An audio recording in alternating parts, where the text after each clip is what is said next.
नमस्कार दोस्तों, स्वागत है आप सभी का संघर्ष आईएएस के यूट्यूब चैनल पर। आज हम इस वीडियो में फिर देखेंगे कि जो घटना चक्र के पूर्वावलोकन भूगोल विश्व का भूगोल देख रहे थे, उसमें ग्रह के बारे में बात किए थे हमने। उससे पहले हमने बात किए थे आकाशगंगाएं के बारे में, ठीक है। जो आकाशगंगाएं हैं, गैलेक्सी है, कैसे निर्माण हुआ, किस तरह से हुआ, सारे हम प्लेनेट के बारे में बात कर लिए। आज हम उपग्रह के बारे में बात करेंगे। पृथ्वी का जो सबसे महत्वपूर्ण एकमात्र ग्रह उपग्रह है चंद्रमा है, इनके बारे में बात करेंगे। और जो ये वास्तव में जो नोट्स है इसका किसका घटना चक्र पूर्वावलोकन का, ये काफ़ी इंपॉर्टेंट है। यदि आप इतना रिवीजन कर लेते हैं फटाफट, तो आपका 100% आपका जो यूपीएससी या बीपीएससी का एग्ज़ाम होने वाला है, आप मैक्सिमम क्वेश्चन सॉल्व करके आएंगे, मैक्सिमम। ठीक है, बहुत अच्छा नोट्स बनाया हुआ है। आप अगर इतना कर लेते हैं तो आपका 100% सिलेक्शन होने के चांसेज है। ठीक है, तो आप रिवीजन करिए हमारे साथ, यहाँ से रिवीजन कर लीजिए और फटाफट, जिससे कि हम जल्दी से सारी चीज़ें रिवीजन हो जाए। आपके एग्ज़ाम से पहले आप सारी रिवीजन करके जाइए और आप क्वेश्चन गलत करके नहीं आइए। ठीक है, बाकी बहुत सारे क्वेश्चन यार प्रीवियस ईयर से ही पूछ लेते हैं। चलिए ठीक है।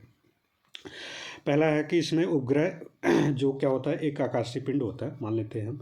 देखते हैं कैसे उपग्रह होता है। ठीक है, ये मानिए आप, ये क्या है, आपका सूर्य है।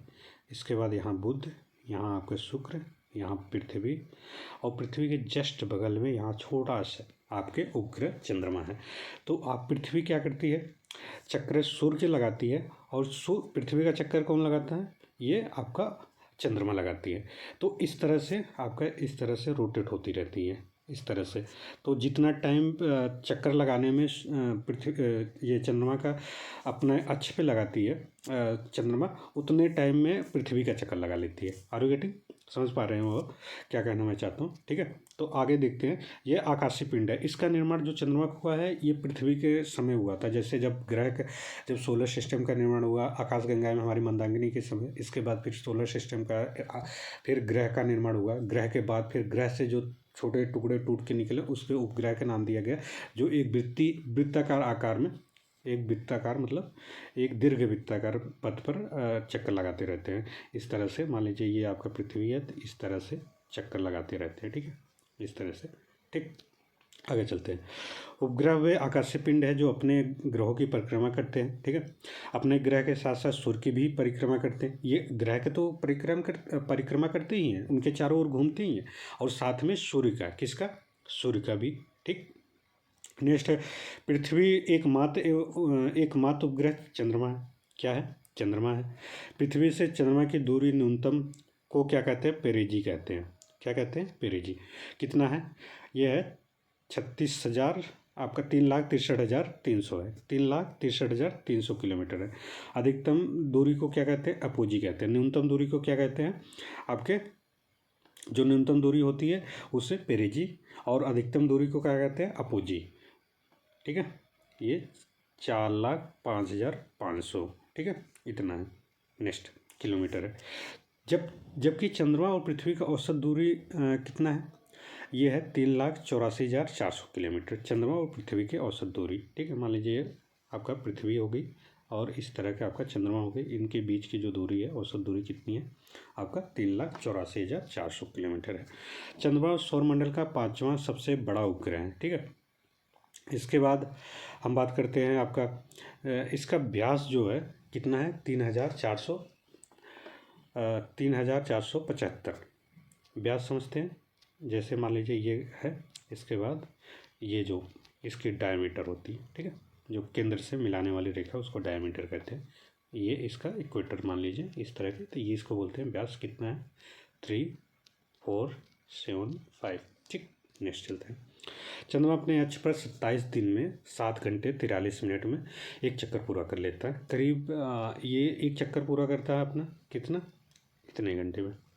ठीक, इसके बाद एक चक्कर पूरा करता है। यही जो टाइम लगता है 27-28 दिन, इसी टाइम में पृथ्वी का भी एक चक्कर पूरा कर लेता है, पृथ्वी का भी परिक्रमा कर लेता है।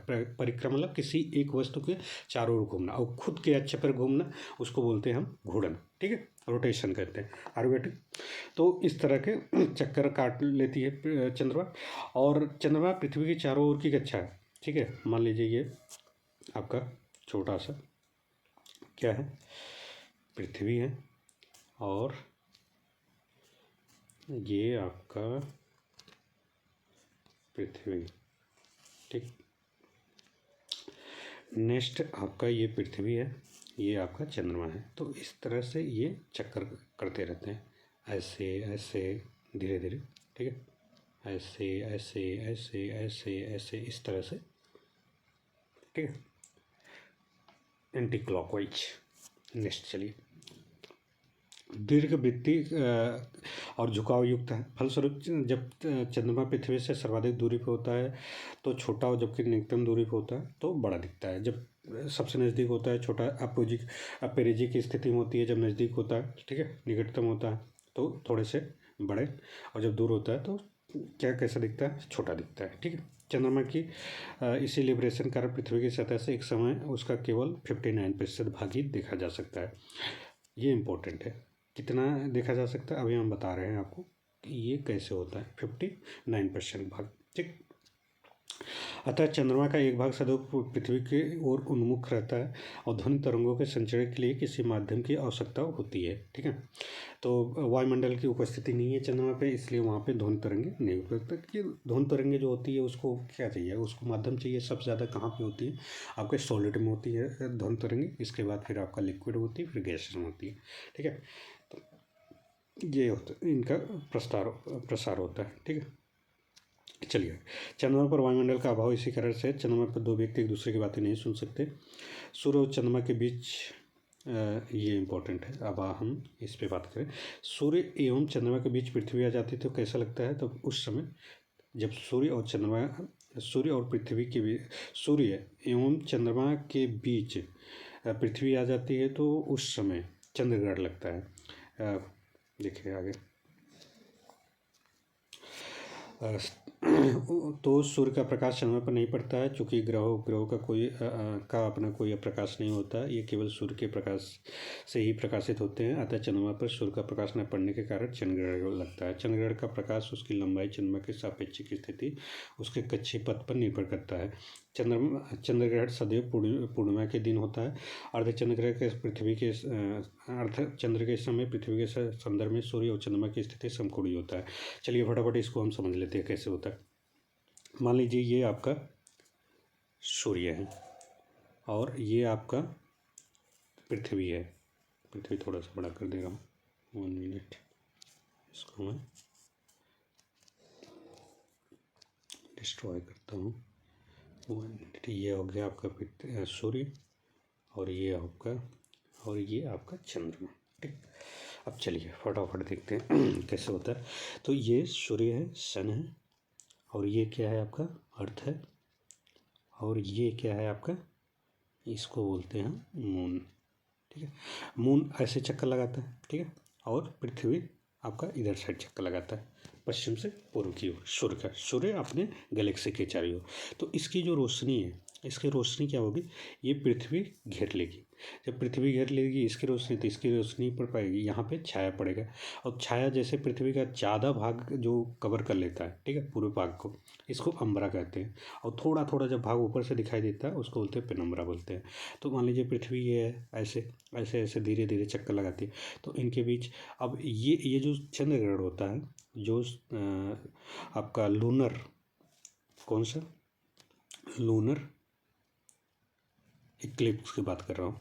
ठीक है, लूनर इक्लिप्स की बात कर रहा हूँ, लूनर इक्लिप्स। ठीक है, तो इसमें क्या होता है लूनर इक्लिप्स में, कि अब ये इस तरह से धीरे धीरे चंद्रमा ऐसे धीरे धीरे धीरे धीरे, पहले मान लीजिए चंद्र यहाँ है, यहाँ पे अगर तीनों एक दूसरे के पैरेलल में होंगे, पैरेलल में एक लाइनियर में होंगे, 180 एम्स पे होंगे, तो फिर ये आपका कैसा लगेगा, चंद्रग्रहण लगेगा। कौन सा लगेगा, चंद्रग्रहण। तो यहाँ की छाया यहाँ पर हो गई, तो ये छाया पड़ जाएगी, तो ये पूरा अंधेरा पड़ जाएगा। ठीक है, इस तरह के। फिर धीरे धीरे ये पूर्णिमा, यहाँ पे जब पूरी अगर थोड़ी सी, जैसे मान लीजिए यहाँ पे है चाँद, तो इसकी रोशनी यहाँ पे पड़ती रहेगी, आधा पड़ती रहेगी, यहाँ पे 90 डिग्री पर आ जाएगी। 1 मिनट। ठीक है, ये सूर्य, ये चंद्रमा। तो इस तरह से यहाँ पे ये एक दूसरे कैसा कोण बना रहे हैं, 90 यहाँ 90, यहाँ पे 90। तो ये अर्धचंद्र होता है। तो इसका थोड़ा सा पार्ट ये दिखता है पृथ्वी से। ठीक है, इसको जब धीरे धीरे खसकती है तो यहाँ से यहाँ तक आने में इसको कितना, पूरा एक चक्कर लगाने में पृथ्वी कितना लगता है आपका, 28 दिन। तो यहाँ से यहाँ आने में इसको कितना दिन लगता है, 14 डेज लगता है। इसी को इसको बोलते हैं शुक्ल पक्ष। ठीक है, यहाँ से यहाँ पहले तो अंधेरा रहेगा, तो यहाँ पे पूरा रहे तो ये पार्ट इसका दिखाता है, इसको अमावस्या बोलते हैं, न्यू मून बोलते हैं। और यहाँ पे जब रहेगा तो इसका ये वाला पार्ट चंद्र पृथ्वी ये थोड़ा से आगे रहेगा, जैसे यहाँ पे रहेगा तो ये फुल मून दिखता है, तो इसको पूर्णिमा बोलते हैं। ठीक है, फुल मून के समय। और जब फुल मून के ही समय पृथ्वी जब आ जाती है तो यहाँ पे छाया पड़ती है, तो ये थोड़ी सी अचानक यहाँ पे छाया के कारण से दिखता नहीं है चंद्रमा का भाग, तो ये फुल मून। तो फिर कुछ 3-4 घंटे का टाइम लगता है। 3-4 घंटे बाद जैसे पृथ्वी आगे खसक जाएगी, पृथ्वी ये चंद्रमा इधर साइड आ जाता है, फिर दिखने लगता है फुल मून, तो उसको पूर्णिमा बोलते हैं। ठीक है, पूर्णिमा। ठीक, आर यू गेटिंग, समझ पा रहे होंगे आप। फिर यहाँ पे आएगी तो यहाँ पे फिर हाफ दिखता है, यहाँ पे भी 90 के अंश का कोड बनाएगा। ठीक, देखिए 1 मिनट 811। ठीक है, आपका ये मान लीजिए यहाँ पे आ गई आपका ये घूमते हुए चंद्रमा, यहाँ पे आ गई, ये पृथ्वी है, ये 90 अंश कोण बना है ना इस तरह से, तो ये अर्धचंद्र होगा। फिर यहाँ पे आ जाएगी, फिर यहाँ पे ये वाला भाग ऊपर वाला दिखता रहेगा पृथ्वी, ये नीचे वाला भाग हम चंद्रमा देखेंगे तो ये अंधेरा दिखता है, तो इसे बोलते हैं अमावस्या। ठीक, ये होता है पूर्णिमा। आर यू गेटिंग, तो समझ पा रहे होंगे। बाकी हम डिटेल में बात करेंगे आपको जब हम पढ़ाएंगे, ये तो रिवीजन है इसलिए जल्दी जल्दी खत्म करें। सूर्य चंद्रमा के बीच ये सब सारी बातें, चंद्रमा क्या होता है, अर्धचंद्र क्या होता है, ये पूर्णिमा क्या होता है, चंद्र बता दिया। 90 अंश अपने दीर्घ वृत्ताकार कक्षा में पृथ्वी पर परिक्रमा करता है चंद्रमा। पेरिजी बोलता है, मैंने बताया कि पेरिजी क्या होता है, जब निकट होता है, और जब आपका एपेजी जो होता है दूर होता है। ठीक है, ज्वारीय, इस स्थिति में चंद्रमा का ज्वार उत्पादक बल सर्वाधिक होता है, जिस कारण से उच्च ज्वार उत्पन्न होता है, समान ज्वार के 15 से 20% बड़ा होता है। तो देखिए यार दोस्त, फटाफट ज्वार वाला वैसे तो एक चैप्टर है आगे, बट हमने यहाँ पे देख लेते हैं। ये है सूर्य है, सन है, ये आपका मान लेते हैं, यहाँ पे आपका पृथ्वी है, अब मानिए मत, ये जान लीजिए, ये आपका ये इक्वेटर पे है, तो ये यहाँ पर सबसे ज़्यादा इधर साइड से ग्रेविटेशन पुल, इधर साइड से ग्रेविटेशन, पृथ्वी के बीच में क्या है, पानी है, बहुत सारा पानी है। तो जब ग्रेविटेशनल फोर्स से ये एक दूसरे को लगाएंगे तो यहाँ पे क्या होता है, ज्वार इसके पानी के ऊपर उड़ता है, तो वही ज्वार जब तट के आसपास आता है ज्वार भाटा इस तरह का होता है। मान लीजिए अगर यहाँ पे ये तो चंद्र ग्रहण के लूनर इक्लिप्स की बात हो गई, अब हम सूर्य ग्रहण की बात करता हूँ, सूर्य ग्रहण की बात कर लेता हूँ। ठीक है, सूर्य ग्रहण की बात करता हूँ, तो सूर्य ग्रहण क्या है, ये है पृथ्वी, ये सूर्य हो गया, ये चंद्र हो गया, ये पृथ्वी हो गया। तो अब देखिए इनका ऐसे रोटेट कर रहे हैं, ये ऐसे रोटेट, ये ऐसे। ठीक है, तो ये एक दूसरे को रोटेट कर रहे हैं, तो ये जो अट्रैक्शन फोर्स है पृथ्वी का, सूर्य को तो लग ही रहा है, चंद्रमा का भी लग रहा है, तो दोनों का अट्रैक्शन फोर्स अगर ज़्यादा लगेगा तो ज़्यादा मात्रा में ऊपर उठती है। ठीक है, तो ये क्रिया जो होती है ना इस तरह की, ये जो आपका इसको बोलते हैं सूर्य ग्रहण के समय होता है, जब ये तीनों एक दूसरे के होते हैं। इस समय अमावस्या के समय ज़्यादा मात्रा में ये ज्वार भाटा उच्च ज्वार आता है। ठीक है, ये जो क्रिया होती है इसको कंजक्शन बोलते हैं, युक्ति कहते हैं, और ये जो इधर साइड होती है इसको वियुक्ति कहते हैं, ऑपोजिशन प्रोसेस बोलते हैं। ठीक है, आगे चलते हैं। ठीक, आप समझ गए होंगे सारे। लघु ज्वार क्या होते हैं, लघु ज्वार वो 90 वाले होते हैं, थोड़े से जब एक दूसरे से नहीं, तो समान ज्वार से 20% छोटा होता है। 22 दिसंबर 2019 चंद्रमा पूर्ण उपभू पर था। इस दिन चंद्रमा के पृथ्वी के सबसे निकट दूरी पर रहने के कारण ही यह सर्वाधिक चमकदार दिखाई देता है। ठीक है, 14 नवंबर 2016 को पुनः पूर्ण उपभोग की स्थिति में बनी थी, जिसमें चंद्रमा 60 वर्षों से सर्वाधिक बड़ा चमकदार दिखाई पड़ता है। इसी स्थिति को आम बोलचाल की भाषा में सुपरमून, अब जब नज़दीक होगा तो ज़्यादा बड़ा दिखे तो उसके सुपरमून कहते हैं। बस खत्म कहानी। जब चंद्रमा पृथ्वी के सबसे निकट होता है तो इस चंद्रमा में लगभग 14% से ज़्यादा बड़ा और 30% से अधिक चमकीला दिखाई पड़ता है। हालांकि चंद्रमा के कभी भी भाग कितने परसेंट हम देख सकते हैं, 59% हमने ऑलरेडी पढ़ा। तो मान लीजिए कि इतना भी इस तरह से, जैसे आप मान लीजिए, आप देखिए आपको मैं बता दे रहा हूँ, ये हो गया कौन सा, पृथ्वी, ये हो गया आपका चंद्रमा। तो पृथ्वी भी ऐसे चक्कर का, सूर्य का चक्कर लगा रही है, और ये भी ऐसे लगा, तो ऐसे ऐसे ऐसे ऐसे, तो ये ही वाला भाग दिख रहा है ना, ये वाला भाग ये दिख रहा है इसका हर समय, ये नीचे वाला ही भाग दिख रहा है। वो एक भाग ये वाला तो ऊपर तो दिखता ही नहीं है हर समय, ऐसे ऐसे इस तरह से होता ना, तो हमेशा ऐसे घूमता रहता है, अपना भी चक्कर लगा रहता है, तो इसलिए पूरा ऐसे नहीं तो घूम जाता है पूरा एक चक्कर में, तो इसलिए पूरे सारी चंद्रमा का भाग नहीं दिखता है। कितना 59% कभी भी। ओके गुड, चलिए आगे। इसके बाद ये 30 चमकीला ब्लड मून एक परिघटना है जब पृथ्वी चंद्रमा पर पूर्ण छाया डालती है, तब पूर्ण चंद्रग्रहण की स्थिति उत्पन्न होती है। इसमें चंद्रमा का रंग लाल हो जाता है, तो इसे ब्लड मून कहा जाता है। ब्लड मून कुछ होता नहीं, अब देख लीजिए फटाफट ब्लड मून क्या होता है। रेड मून, ब्लड मून ये है, सॉरी ये आपका, चलिए ये आपका हो गया सूर्य हो गया, और ये आपका क्या है, ये आपका मान लेते हैं पृथ्वी है, और ये है चंद्रमा है, ठीक है। तो बाय द वे कभी कभी क्या होता है कि ये 1 मिनट फिर से लिखता हूँ, ये आपका सूर्य, ये चंद्रमा, ये पृथ्वी, ये यहाँ से जब किरणें आती रहती हैं तो कभी कभी क्या है, किरणें यहाँ पर बहुत ज़्यादा, ये अगर सूर्य की पृथ्वी का जो यहाँ के चंद्र लाइटिंग है, तो लाइटिंग स्कैटरिंग होती है। स्कैटरिंग माने वितरण होता है, काफ़ी ज़्यादा लाइटिंग जो इसकी लाइट होती है विबज्योर होती है, उसमें सबसे रेड की सबसे ज़्यादा वेवलेंथ होती है, ये आती है, तो यहाँ पर लाइटें ऐसे दिखाई देती है, इस तरह की लाइट इस पे ज़्यादा। तो दूर से पृथ्वी से जब देखते हैं तो दिखता है, ऐसा लगता है कि सन क्या है, वो चंद्रमा क्या है, रेड टाइप का दिखता है, तो उसको बोलते हैं ब्लड मून, ठीक है, ब्लड मून या लाल चंद्रमा, ठीक है। चलिए आगे, इस तरह की इसका रंग लाल। ब्लू मून की प्रोसेस क्या होता है, ब्लू मून देख लीजिए फटाफट, ब्लू मून क्या होता है मैं फटाक से बता दे रहा हूँ। मान लीजिए ये है आपका सन, और ये है आपका पृथ्वी, और ये चंद्रमा है।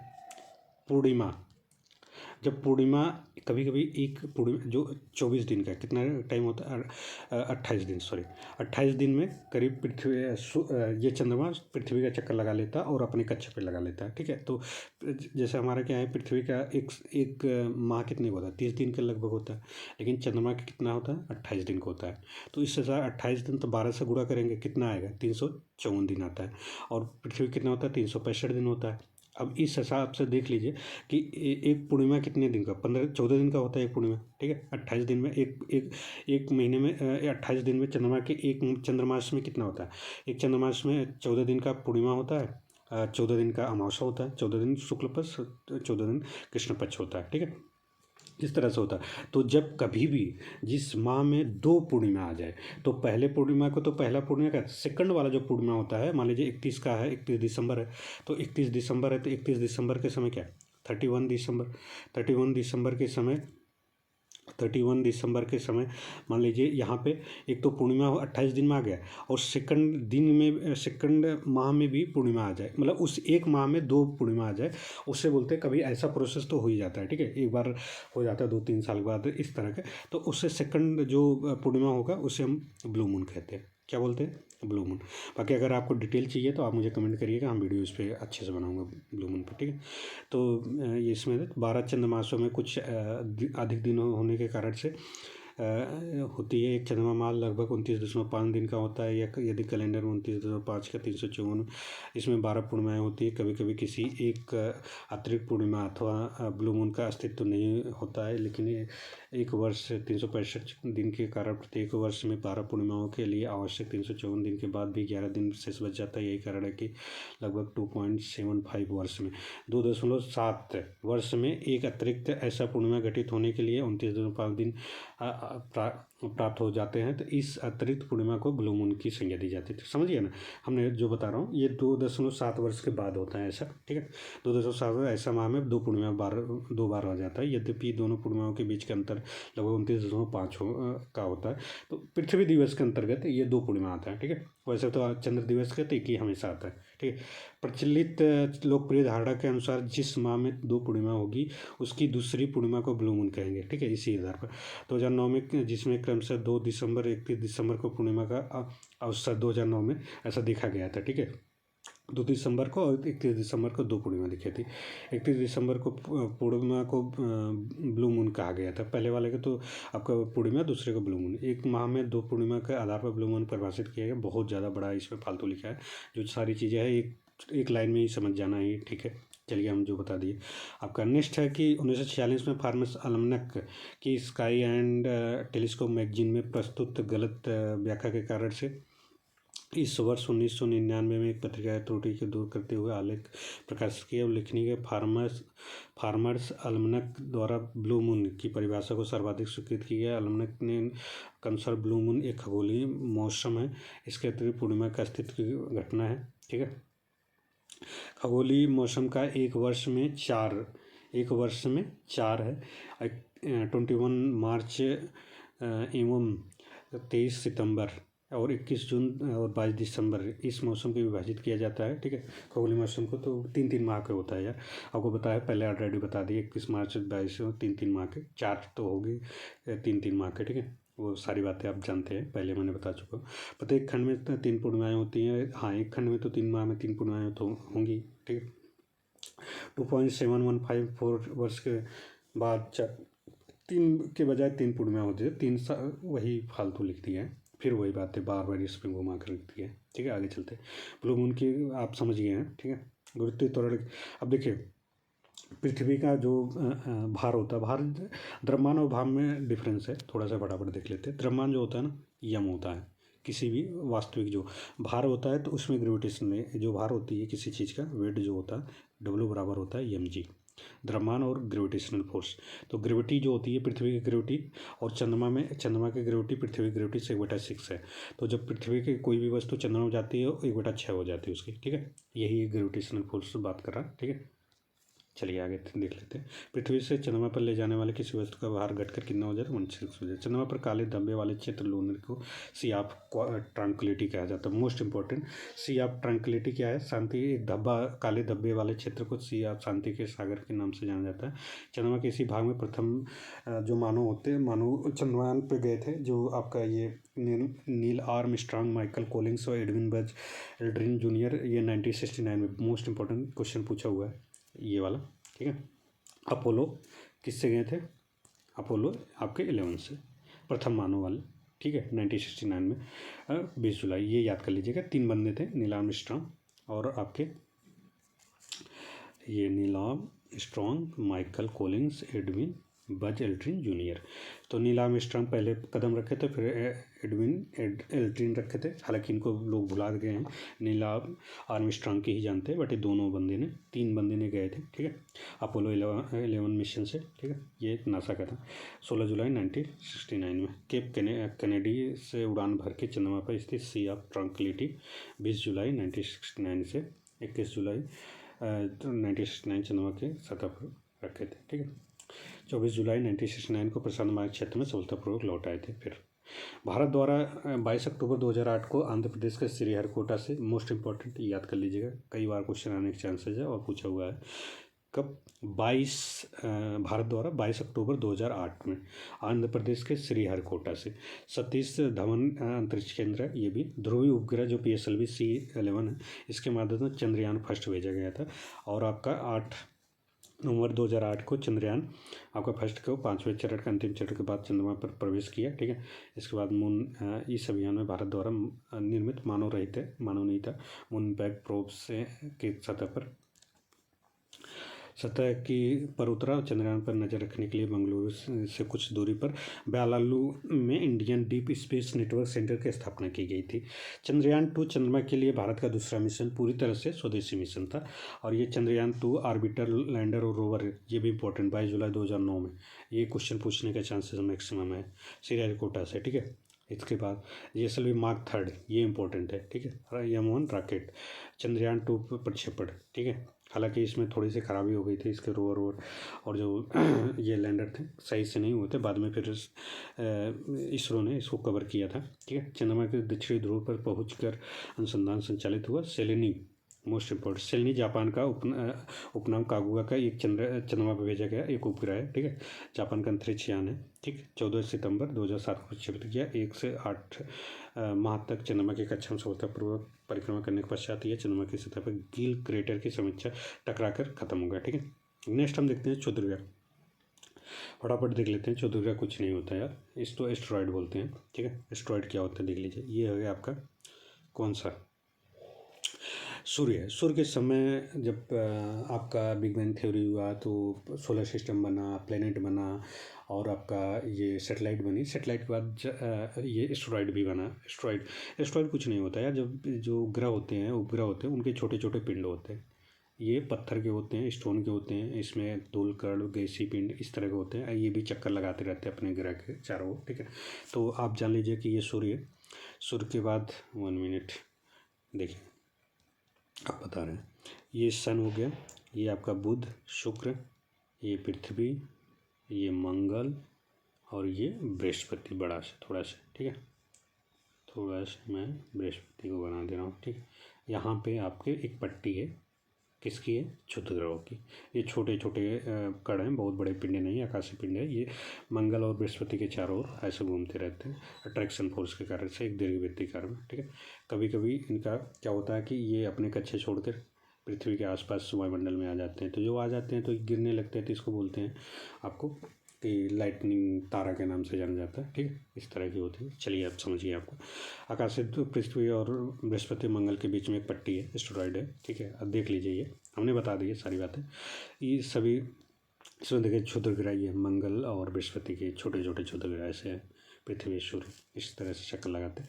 मंगल बृहस्पति कक्षाओं में क्षुद्र ग्रह परिक्रमा करते हैं, अधिकांश क्षेत्र में छोटे होते हैं, 1000 किलोमीटर तक बड़ा। ये सेरेस इम्पोर्टेंट है, देखिए सेरेस है, बड़ा है काफ़ी। सौरमंडल का अवस्थित क्षुद्र ग्रहों की एस्टेरॉयड श्रेणी है, मुख्य पेटी है, ठीक है। 204 खगोलीय इकाइयों की दूरी में मंगल और बृहस्पति के बीच में चट्टान टुकड़े। बहुत फालतू लिखा रखा है, जो चीज़ें एक लाइन में लिख देना चाहिए वो चीज़ें फालतू लिख रखा है। हंगेरिया, फ्लोरा, फोकिया, कोरोनिस, इओस, थेमिस, सेबेले और हिल्डा, ये पृथ्वी के निकट क्षुद्र ग्रह हैं जो 3 मुख्य कक्षाओं में हैं, अमोर, अपोलो, एटेन। ये सब सारे क्षुद्र ग्रह के नाम याद कर लीजिएगा, कई बार पूछ लेता है। ट्रांजस बृहस्पति के लैग्रेंज बिंदु के समीप स्थित एक पेटी की 100 क्षुद्र ग्रहों की पहचाना जा सका है। इटली खगोल शास्त्री पियाजे ने क्षुद्र ग्रह सीरस की खोज की थी, और पलास, जूनो, बेस्टा अन्य बड़े क्षुद्र ग्रह, इन सब का डायरेक्ट नाम याद कर लीजिए। 23 सितंबर 2019 को अंतर्राष्ट्रीय खगोल संघ इंटरनेशनल जो एस्ट्रोनॉमिकल यूनिट है द्वारा 2006 में खोजे गए एक क्षुद्र ग्रह को अब प्रसिद्ध भारतीय शास्त्रीय गायक पंडित जसराज के नाम से जाना जाता है, ठीक है। धूमकेतु उल्का पिंड देख लेते फटाफट क्या होता है। देखिए धूमकेतु क्या होता है, ये हो गया आपका सन।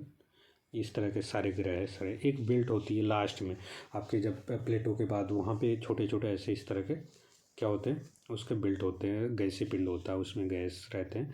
तो कभी कभी ये ऐसे चक्कर लगाते रहते हैं अपने सर्कल पे। कभी कभी ये कक्षा अपने छोड़ के क्या सन के पास आ जाते हैं। तो इस तरह जब सन के पास आते हैं तो फिर ये जलने लगते हैं। तो उल्का पिंड में क्या होता है, धूमकेतु मतलब धुआं धुआं टाइप का, इस तरह से गैसेस पिंड होती है, इनका पुच्छ टाइप होता है, गैस निकलती रहती है जब ये चलते हैं, ठीक है। तो जलता है तो लाइटिंग चलती है, या सूर्य की रोशनी पड़ती है तो लाइट टाइप का दिखता है, तो उसको बोलते हैं उल्का या धूमकेतु बोलते हैं, ठीक है।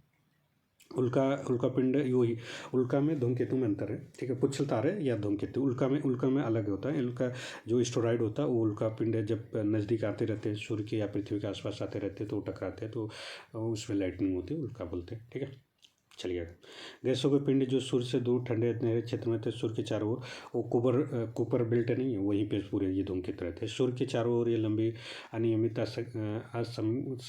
इंसेंट्रिक असमकेंद्रित कक्षा में घूमते रहते हैं। धूमकेतु अपनी कक्षा में घूमते हुए कई वर्षों पश्चात जब सूर्य के समीप गुजरते हैं तो गर्म होकर इनसे गैसों की फुहारें निकलती है, एक लंबी चमकी पुच्छ के समान प्रतीत होती है। कभी कभी ये पुच्छ लाखों किलोमीटर लंबी होती है। धूमकेतु में 2 पुच्छ होते हैं, ठीक है, ये इंपॉर्टेंट है। 2 पुच्छ होते हैं, धूलकणों से युक्त आयनोनाइड।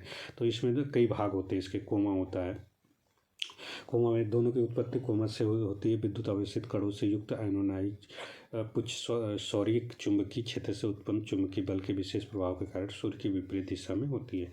तो जाहिर सी बात है, अब देखो जब भी कोई भी चलेगा तो इस तरह से, मान लीजिए सन है तो इस तरह से चल रहा है तो इसके विपरीत इसका पुच्छ रहेगा ना, तो ऐसे चल रहा है, इधर साइड इसका पुच्छ, इधर साइड इसका ओपोजिशन रहता है, ठीक है।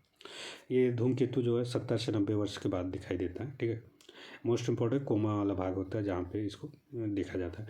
ये हैली धूमकेतु मोस्ट इम्पॉर्टेंट 76 वर्ष के बाद दिखाया गया था, ये इंपॉर्टेंट है। हेल-बॉब पुच्छल तारा है, 23 जुलाई 1995 बृहस्पति की कक्षा के बाहर चमक रहा था। इसकी खोज एलन हेल ने थॉमस बॉब ने किया था। दोनों का खोजकर्ताओं के नाम से अंतिम शब्द हेल बॉब को मिलाकर इस पुच्छल तारे का नामकरण किया गया है, ठीक है। आगे देखते हैं। पुच्छल तारा हेली की अपेक्षा चमक में 1000 गुना अधिक था, जबकि दोनों की दूरियां लगभग समान हैं। धूमकेतु शूमेकर लेवी 9 की खोज मार्च 1993 में कैलिफोर्निया के पॉलीमर वेधशाला के वैज्ञानिकों ने यूगेन एवं कैरोलीन शूमेकर, कनाडा के डेविड लेवी द्वारा की गई थी। दोनों वैज्ञानिकों के नामों के अंतिम शब्दों में शूमेकर और लेवी को संयुक्त कर इसका नामकरण किया गया। ठीक है। ब्रह्मांड में विचरण करता हुआ धूमकेतु जैसे ही सौरमंडल के सबसे बड़े ग्रह और बृहस्पति जुपिटर के आकर्षण क्षेत्र में आया। 16 से 22 जुलाई 1996 के मध्य बृहस्पति से टकरा गया। इस टक्कर से बृहस्पति ग्रह को कोई नुकसान नहीं हुआ। सौरमंडल के दो घटकों के बीच देखे जाने वाली ये पहली टक्कर है। कई बार ये पहला टक्कर था जो सौरमंडल के दो ग्रहों के बीच में इस तरह से टक्कर हुआ था। ठीक है, चलिए आगे। C7P चुर्युमो-गेरासिमेंको नामक धूमकेतु विस्तृत अध्ययन हेतु रोसेटा रोबोटिक मिशन को 2 मार्च 2004 को एरियन 5G+ रॉकेट द्वारा फ्रेंच गुयाना क्यूबेक स्थित प्रक्षेपण केंद्र से प्रक्षेपित किया गया था। उल्का अंतरिक्ष तीव्र गति से घूमते हुए अत्यंत सूक्ष्म ब्रह्मांडिक कण होते हैं। ये आकाश में प्रकाश की चमकती हुई चमकीली लकीर की सदृश होते हैं। ये टूटने का तारा जैसे, फटाफट देख लो यार। ये सन है, ये आपका बुध, शुक्र, पृथ्वी, मंगल, यहाँ पे सब छोटे छोटे उल्का क्षुद्र ग्रह। जब उल्का यहाँ से चलता है ना, उसको उल्का पिंड कहते हैं। अब जब वो जलने लगता है, जब ये पृथ्वी के उसमें इस पृथ्वी के वायुमंडल में आता है, तो वहाँ पे आयन मंडल है, तो आयन मंडल के आसपास जलने लगता है, तो उसको बोलते हैं शूटिंग तारा, शूटिंग स्टार। ठीक है। और जब पृथ्वी पे गिर जाता है उसको उल्का कहते हैं। ठीक, चलिए आगे। उल्कापिंड फिर उल्का पृथ्वी के वायुमंडल में प्रवेश करते ही घर्षण के चमकने लगते हैं। पृथ्वी पर पहुंचते ही पूर्ण रूप से जलकर राख हो जाते हैं। उल्कास्म कहते हैं, मेटॉर्स कहते हैं। परंतु कुछ पिंड वायुमंडल के घर्षण से पूर्णतः जल नहीं पाते हैं, तो चट्टानों के रूप में पृथ्वी पर गिरते हैं। उसको उल्कापिंड कहा जाता है। ठीक है, उल्कापिंड कहा जाता है जब उल्कास्म होता है, जब तो घर्षण करते हैं। नेक्स्ट हम बात करते हैं पृथ्वी के अक्षांश के बारे में। ठीक है, फटाफट देख लेते हैं क्या है वो पृष्ठ पर। देखिए, अक्षांश और आपका विषुवत रेखा के बारे में फटाफट देख लेते हैं क्या क्या होता है। आगे जगह, हाँ खाली जगह, इसी में देख लेते हैं। ये आपका मान लीजिए पृथ्वी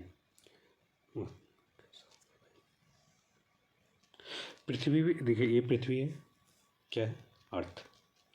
तो अर्थ में कुछ काल्पनिक रेखाएं हैं। कैसे रेखाएं? काल्पनिक। ये 0 अंश काल्पनिक रेखाएं हैं, जिससे इक्वेटर बोला जाता है। क्या बोला जाता है? इक्वेटर। इक्वेटर मीन्स विषुवत। ठीक है, विषुवत। ठीक। नेक्स्ट यहाँ से 23.5 अंश आपके कर्क रेखा, बता रहे हैं कैसे होता है। इसके बाद यहाँ से आपका मकर रेखा। ठीक है, 3.5।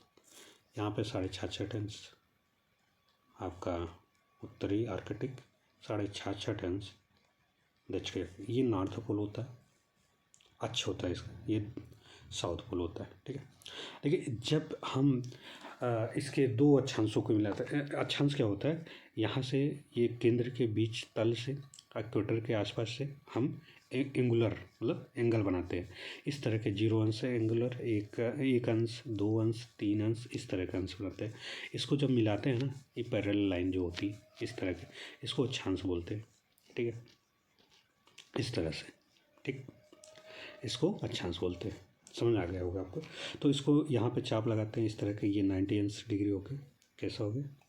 90 अंश। 90 अंश हुआ इस तरह से, ऐसे एक अंश बनाया, 2 अंश, 3 अंश, 4 अंश, 90 अंश। ठीक, यहाँ पे इधर साइड भी 1 2 3 4 5 6 90। तो दोनों मिला के कितना? 180। ठीक है, एक ये 181 टोटल। बट ये और ये 0 मान है, इसलिए 2 निकाल देंगे 181 में। कितना बच गया? 169 टोटल। कितना आ गया इसका अक्षांश? 169। ओके,